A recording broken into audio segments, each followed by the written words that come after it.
Hello everyone and welcome to the Franchising 360 show. I am Tim Parmeter and with me as always is Danielle Wright. That's me. And every week here on the show we're going to take a 360-degree look at the franchising industry. Franchising is typically not at all what people think it is, and we're going to educate you on things like, should you own a franchise? If so, how do you know which is the best one for you? Once you're an owner, we're going to talk about strategies to help you grow your business, and we're even going to show you how to take your existing business and turn it into an international franchise brand. Sounds pretty cool, right? Danielle's been doing this for 15 years in the industry. I've been doing this for about 10, and then together here at FranCoach, we are here. Our team is to help you with all of these things, and again, to properly educate you on franchise ownership and the industry as a whole. And we're going to try to do that tonight on this show. I love that idea. It seems like a good idea. Well, now We've been doing it for quite some time now. Think we've educated anybody on anything yet? No. Probably something, right?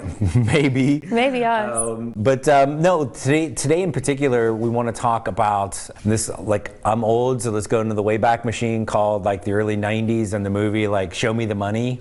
Oh, okay. Like, well, but instead of show me the money, it is show me the math, because we're going to talk about money today. Yeah, I love that idea. It So- kind of piggybacks on what we were talking about last week, right? Like, is now the time, is now not the time, but maybe it is the time, but holy moly, I don't know how to do it. Right, and there's always, again, let's be honest, it takes money to get into a franchise. Well, I'm going to debate with you on that. You don't have to have a lot of cash. You have to have borrow ability. Right. And right, in some way, shape, or form, you rob a bank for all we care. Well, I mean, not yeah, really, don't do just that. kidding. Don't do that. But no, it's not as, like, a lot of times people think franchising is millions and millions of dollars. Right, or it's for the wealthy. Right. Right. But it's the franchise owners are the ones that become wealthy typically, right? But it is, and not so much the make money today, because before, people always want to go to that. How much money can I make? Hold your horses. We got to figure out how much it takes first. Right. So we're going to dive into all of that. Like, how much do I need to borrow, maybe? How do I know how much it's going to take to make to get started? How much it's going to take us to run it? All of those. Where do we find that information? Yeah. Like, where do I find the money? Right. Now that I know how much, how do I find it? Correct. Where do I get it? So all of those fun. And not robbing the bank. No, probably not. But no, all of those fun things. But speaking of fun, Yeah. Danielle, it's Friday night. You know what that means? No. Dinner out? Oh, yeah, sure. Fridays franchise fun fact. Yeah. Brought to you by FranCoach. To just get one more F in there. Like tongue twisters, for sure. So what do we got? So a colleague of ours, super fun, before we started this, like, ooh, let me find you a fun Friday fact. I'm like, okay, great. And so back in 1961, you weren't alive yet, right? Or were you? I mean, no. Okay, darn. 50% ownership of Domino's, which is a pizza franchise, was sold for, guess what? A car topper. No, guess again. You're not gonna guess. Dough. A Volkswagen Bug. Oh. They bought a car with 50% ownership of Domino's. Do you think those people still own it today? The Bug or the Both. 50%? Both. Then did they use it to deliver the pizzas? Oh, good question. Yeah. I have so many questions. I know. These facts are bad for us because we're going to start asking a bunch of questions and never get any answers. No, and I went to Car Topper because my first job was delivering pizzas for Domino's. Oh, high five. Yeah. So fun. the little fun fact has turned into a very fun facts plural, right? So the Domino's, and I'm sure others have them, where like I walk in with my kiddo sometimes. They have pictures of the old uniforms. Yeah, you're still a person that goes into places like that. Old time things. Well, I'm cheap. I don't want to pay the delivery fee, so we'll do it that way. But there's literally the uniform that I wore, and the really bad tall mesh hat, and we had the car topper on the car. It was super fun. Yeah, okay. Yeah. But I guess the investment into Domino's back in 1961 is not the investment into Domino's. No, probably. I don't know that would get you 50% off a pizza, No. let alone a Volkswagen Bug. I mean, do they make them anymore? I know the van just came out, but that's tangents. Sorry. And then was there a slug bug in there? So, Ooh, we got to get to the important stuff, Yes. which is like the math and the money piece of this. Math and money. When we come back, we've talked a little bit in the past about the FDD and the franchise disclosure document. Yes. Occasionally there's something useful in there, although I'm the one person I was like, that's not that really important in the grand scheme of things. But there are some nuggets in there that we can pull out. Says the franchise consultant to the franchisor representative. Correct. There's nothing really in there. Not that important in figuring out which is the best one, but you do have to understand the financial stuff. So let's walk through where we can find that and start putting together some of the math to figure out what this thing costs. All right, let's get our calculators. Let's do that. I got an abacus over here as well for us old folks. So we'll be right back after this on the Franchising 360 show.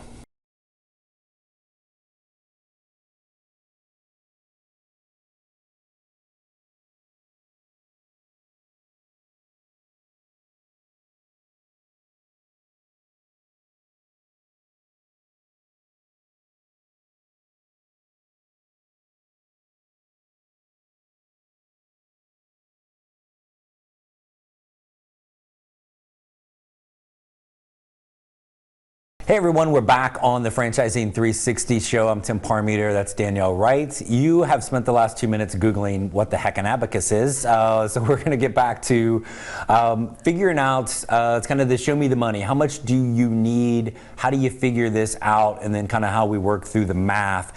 One of the first places I think people can start putting together cost and fees is actually in the FDD, and one of the items. Tell us a little bit about what somebody might find like in item 7. Well, technically you could probably find it on a website. Well, true. First and foremost, right? Because you have to work yourself through a space with the franchise to be able to get the FDD. Right. You can't, it's not readily available to anyone. Sure. Like you have to be disclosed with it. So a lot of franchises will put that information on their website. So if you see it, it's going to look like a beautiful chart, right? I tell everybody, I was like, charts are great. They're great. Numbers, it's visual, it's all condensed. Yeah, it's condensed for a reason, and there are a lot of wide ranges on those charts, and for a lot of reasons. What are some things that we see when we get to the point of the FDD, and it may be on the website, but that section or kind of item 7 lists cost and fees, and you mentioned some ranges, but what are some of the things that are listed there?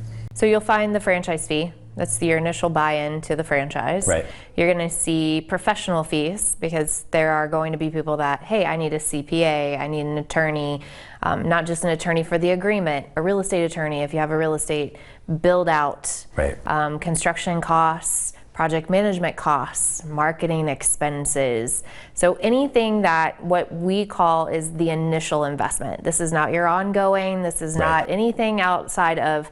This is probably the amount of money that you need to either have in hand or that you're borrowing to kickstart the franchise, get it from I've signed an agreement to doors are open to roughly 3 months of doors being open and you're operating your business. So that's why it's called an initial investment. Yeah. If you were to do a second location or buy a second truck or whatever industry you're in, that's going to change a little bit because not all the initial expenses are going to be the same. So like when you buy a house, right? It's first time I buy a house, it's a little different. Second time, I'm going to negotiate different things, so I may not necessarily have as much detail. Yeah, and though there's very good information there, it's also important to know that not everything is going to be listed there. That you or costs that you may incur to get started. The struggle with that is those numbers come from existing owners. Correct. And giving that information. Right. Not every owner keeps like. Right. If you were to look at the two of us and you were to hash this out, you're probably going to have, hey, I bought a pair of socks for this initial investment, and so you're going to roll that into your little breakout chart. Me, I'm like, I bought socks, I was going to buy socks. Do I need to include that in that? Like, so not every franchise, and know that the franchisor is not pulling the, like, it's not their numbers. Franchisor is not making that up. That's being reported by franchise owners. Some franchise owners. Not all franchise owners don't have to report all of that information. So it's good information, but don't take it as the absolute, like this. That's why you have like a low and a high. The Federal Trade Commission tells franchisors they have to put what is the lowest that someone like invested to get something open? What is the most amount of money that someone has spent? And typically you'll get the median, the mean, and in between to try to say, okay, geographically this is different. I'm not going to have 2, I'm going to have 3, I'm going to have 1. Like there are a lot of variables. And so at FranCoach, when we're working with people vetting out franchises, anytime somebody looks at that and here's the low and the high, if they start focus on the low, like I'm going to very, very quickly, like let's not plan. That should be your goal, right? That's the goal, but let's not assume that's going to be the fact. So you tell them that when I'm dealing with a client looking at a brand specifically, I say you don't go out and you don't go and borrow $500,000 to build a house and build an $800,000 house, do you? Well, no. So if you borrow 500 or you're going to borrow 5, what are you going to do when you're building that house? Well, I'm going to try to make it less, right? Because you don't really want to borrow 500, so you cost it down throughout the process. So that's why they give you a range. If you want the low to be your goal, I'm all for that. Great. Absolutely, but prepare for the high. Don't have enough money for that low and not a dime more because you're setting yourself up for because something will happen. Anybody that knows construction, change orders. Change orders are the death to a project, and that is not in an investment chart. Right, and even when there's not real estate involved, there still can be some ranges. Somebody may purchase a truck versus leasing a truck. We may hire one person instead of 2 people. You may do W-2 employees versus 1099. Right, so all of those things. So it's important to know it's the starting point to kind of start piecing this together. There's a couple kind of items in the item, like those line items, that I want to dive a little bit deeper into. Just because we get a lot of people, and it's been a constant conversation we've had as of late with like franchise fees and such. Yeah, and I think franchise fee, and the other one is marketing, because sometimes that feels like astronomical. Oh my gosh, right? Is it really that much money? So let's bring it to a level that we all understand. So let's be honest, we ain't that bright, so we're going to make things simple for you so you can understand this more. So when we come back, a little bit more specific on the franchise fee as part of that cost to get open, as well as some of the marketing things. So that and more here on the Franchising 360 show when we return.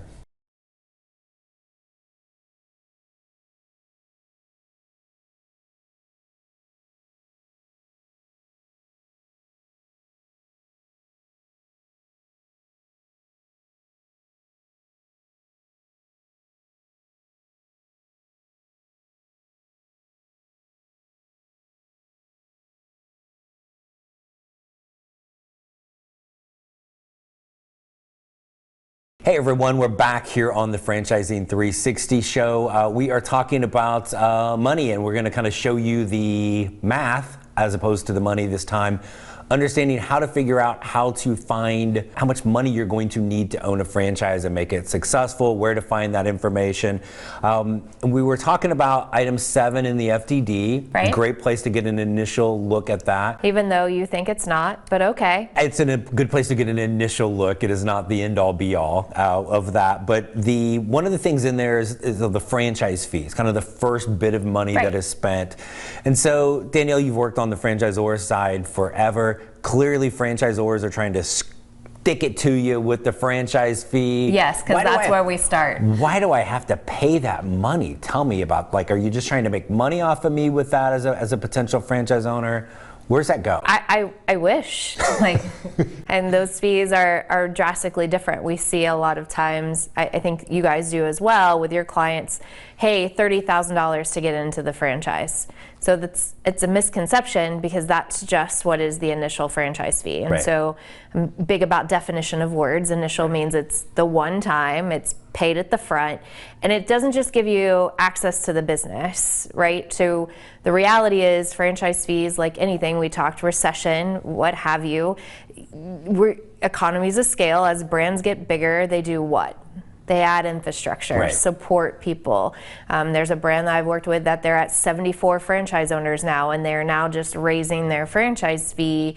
Granted, it's $10,000, but $10,000 in the grand scheme of things could be used for a lot of reasons. Yes, I think there's sometimes a perception of the franchisor is taking that 50 grand franchise fee and just sticking it in their pocket, or they're going, hey, woohoo, let's go out for a party. I wish that was the case, right? But it's how franchises really make money is the royalties, which they're not going to start making until you're ever open. So talk about some probably 2 years from the time you open. Right. So talk about some of the things that, let's just call it $50,000 for now. Okay. Franchise fee is 50 grand. So if we had a chart right now, 50 grand. Right. Okay, got it. Because I don't think people ever think about it from the franchisor standpoint. No. List off some things that 50 grand is covering and kind of how much they're basically floating the franchise on. So if I was line iteming a 50,000, and let's put it into perspective. I've got a business that I'm going to buy into, and it doesn't open for 6 months. Right. All right. So I've got a 6-month window where the franchise has to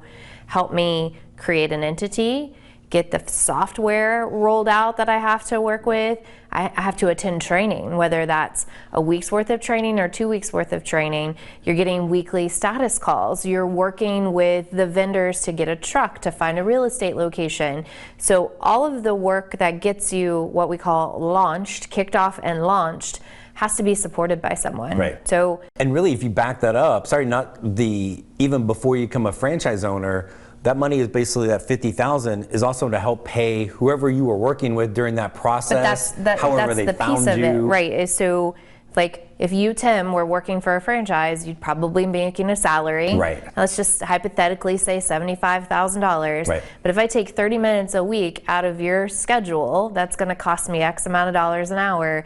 And that's just a 30-minute call every week for the foreseeable future. And you were, I know, with one of your brands, now this is the brick and mortar one, you were on a call not too long ago with, I think it was 4 employees Yes. from the franchise. Correct. All talking about, with one candidate. With one franchise owner. Talking about, and one of the mini calls with that person trying to find their location. Yes. Like, how much money was the franchisor just paying in that those 30, people? in that 30 minutes. Right. And that's just that one.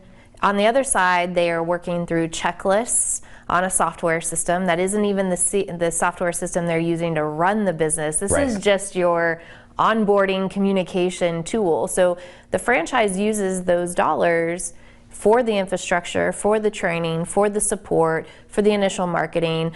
A lot of things, like, you need a website.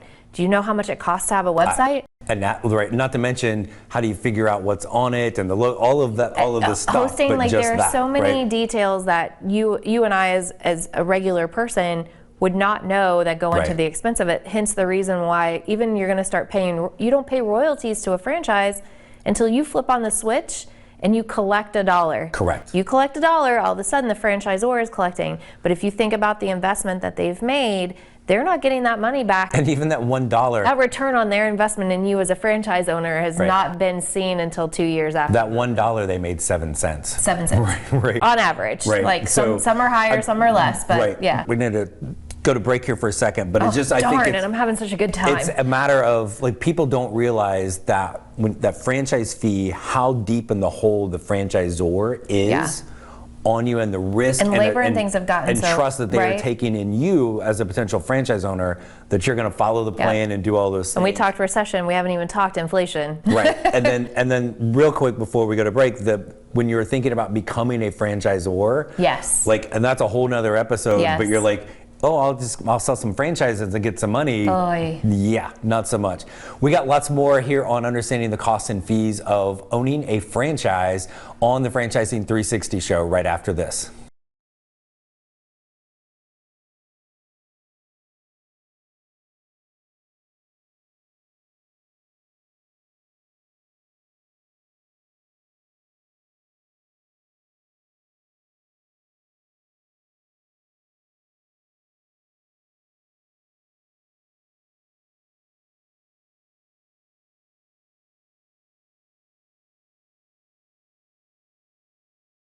Hey everyone, we're back on the Franchising 360 show talking about wonderful money and how much we need to understand to get started with any particular franchise.